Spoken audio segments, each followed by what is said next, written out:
Everything wrong with the Stranger Things DJ's system is the title of this video, and it's a little misleading because I'm not going to point out everything wrong with it. In fact, I'd like you guys to find some mistakes here too.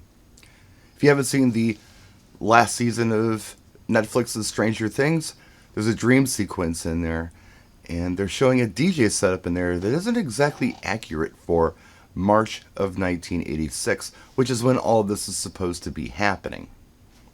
And it gets even more fun than that. The dream sequence is supposed to be from a snowball dance from season 2, which took place sometime in 1984. So we're talking about a really old DJ system, and there's some stuff wrong with it that some people pointed out in the Facebook group, DJs, Remixers, and Producers. Ben Rojas made this post. And there are a lot of people in the group who pointed out some things that were wrong with this setup. One of the things was this Rain mixer is probably from this millennium. It's from the 2000s. I don't know that to be true because I don't know exactly what model this is, but I can tell you that if I look close here, there's a couple things that I see wrong right away. First of all, even if we're supposed to believe this mixer was around in 1984, both turntables are plugged into line 1. One's plugged into phono, and one looks like it's plugged into line. The other thing, nothing's grounded. Those ground posts are empty. Look at the power cable. It's using that telephone, what do they call it, Ethernet or CAT style plug for the power cable.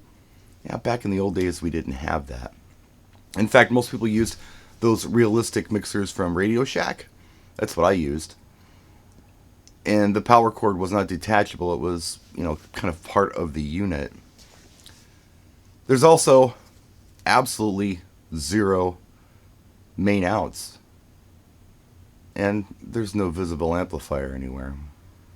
Back in the 80s, most people were using some kind of graphic equalizer because no mixing board, to my knowledge, had an EQ built into it.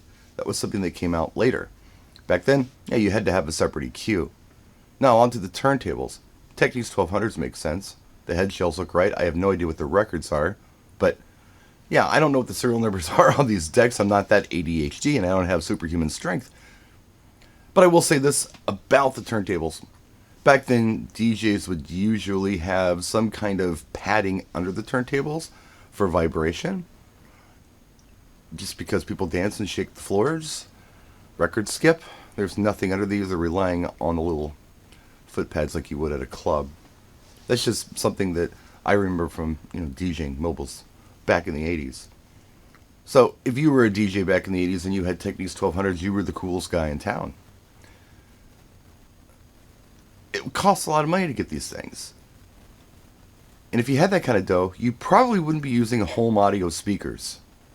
You'd probably be using, some kind of big fuzzy cabinet, and it would probably be on the floor. So that threw me a little bit. If everything on the table was kind of hodgepodge Radio Shack with house speakers, I might accept it, but if we've got premium gear on the table and home speakers, that's a little hard for me to suspend disbelief on.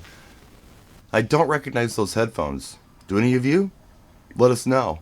Along with anything else that you see that you feel like is wrong with this DJ system for, let's just say, the mid-80s period.